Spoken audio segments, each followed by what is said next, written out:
Do you still get robocalls? Are they making them through to Yes. your cell phone? You still getting that stuff? Most of the stuff I usually will get the spam likely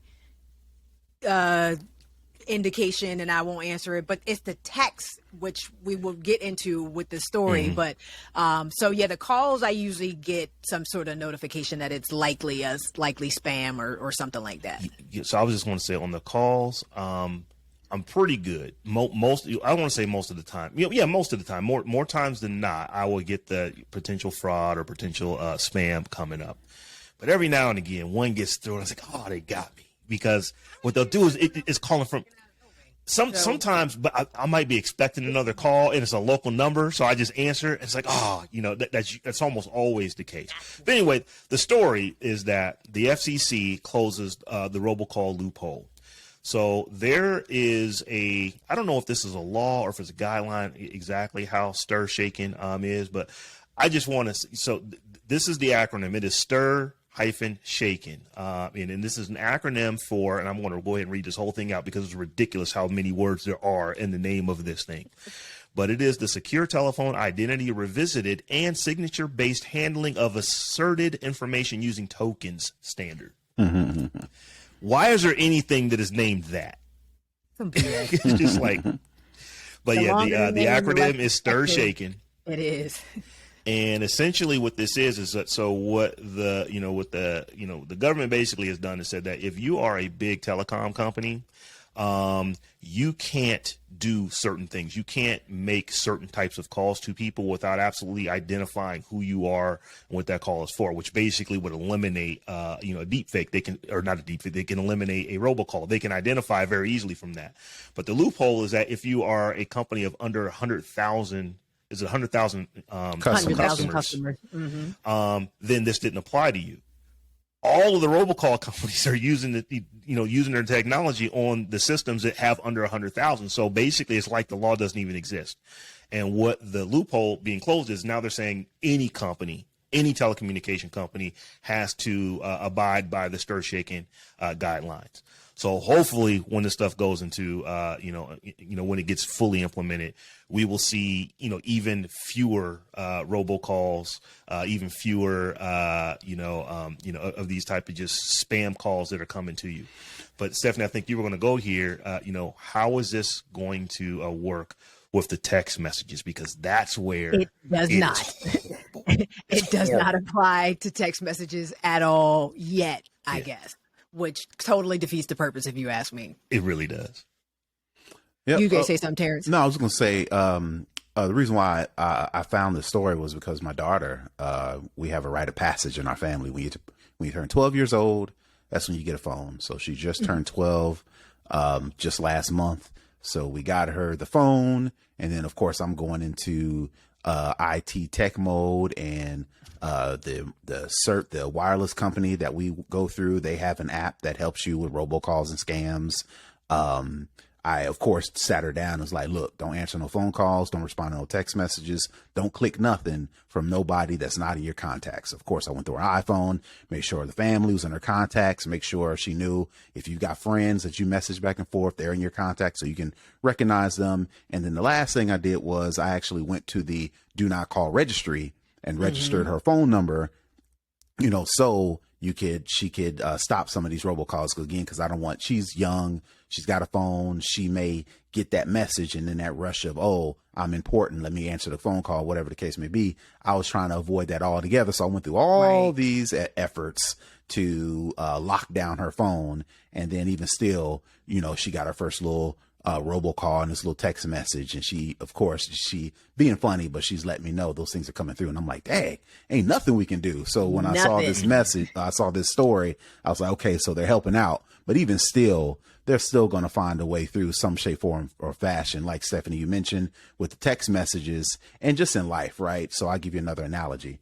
In our subdivision, when you come into the subdivision, there's a big sign that says no soliciting, right? So that's supposed to stop the door-to-door salesman. That's supposed to stop all the people that's just randomly coming to your door, knocking on the door and trying to sell you services. Witnesses. Right. All that, right? But the loophole for them is they They come to your door and they say, hey, we've had some people in your neighborhood, like your neighbors, people 2 doors down, across the street, whatever. They're getting some roof work, for example. And we just thought we'd let you know that we're in the area. So then that usurps the no soliciting, because technically they're not soliciting. They are doing work in the neighborhood.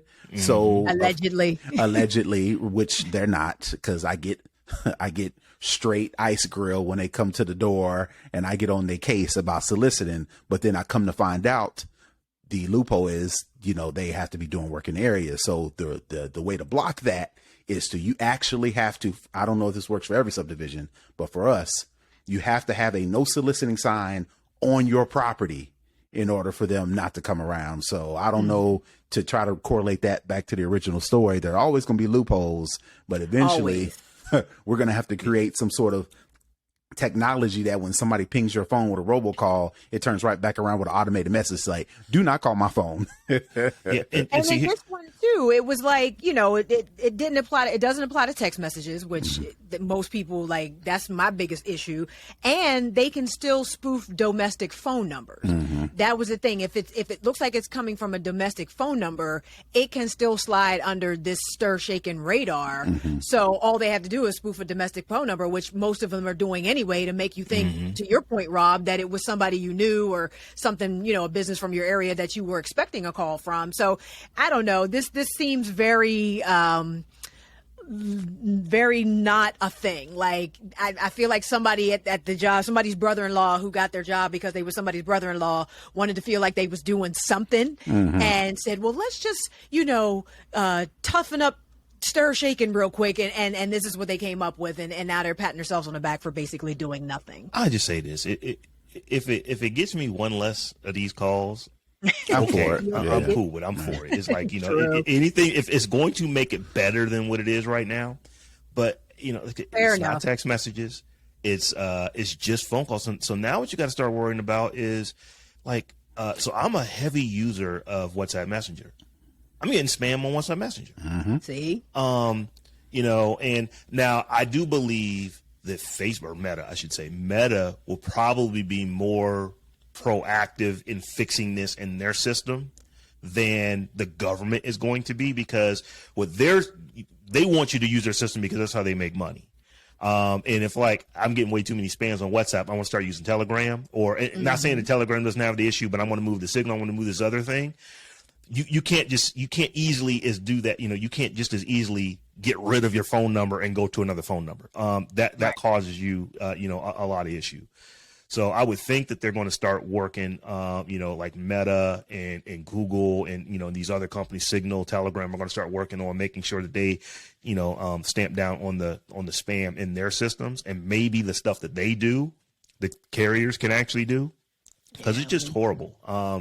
My youngest daughter, who's getting ready to go off to college, we've had some interesting conversations. So on her phone, like you, Terrance, when she got her phone, we had that thing completely locked down. You literally, if you were not in her address book, you couldn't call her. It would wouldn't even ring. Her text, they would automatically, go to spam. I forget what application we had on there, but whatever app we had on there, if you weren't in the address book, you simply could not contact her. And it wasn't a big thing for her because, her generation, they don't really talk on the phone. They don't really even send text messages all that often. If it is, she's on an iPhone, it's another iPhone user, they do use, iMessage, but her big application is Snapchat. That's where she lives. She could care less about it. If she lost iMessage, it would be a minor inconvenience. If she lost Snapchat, it would wreck her world. So for her, she was never making phone calls. She was never sending text messages. Everything was in Snapchat. But now that she is an actual adult, it's like, no, you don't put my number in there. Put your number in there when you're signing up for this thing. Like, no, your school's not going to notify us. They're going to notify you. You need to put your number in these things. She started putting her number in more, just using it in more places. And all of a sudden now, and it's amazing how quick it is. This just started happening in the April, May, June time frame. And she now is like the rest of us. She gets just constant, constant spam messages just coming in day and night. It is just like, no, I don't need new tires. No, I don't need a new warranty on a car I don't own. No, I don't need to update the refrigerator warranty. Just all these things that come in. It's like, no one's like, why are you answering? And for her, it's a new thing. It's like, oh, because it rang. It's like, whenever my phone rings, I answer it. And it's like, she's learning now. It's like, oh no, I can't do that. I have to be more diligent about who is actually calling and, maybe getting a better spam blocker on the phone.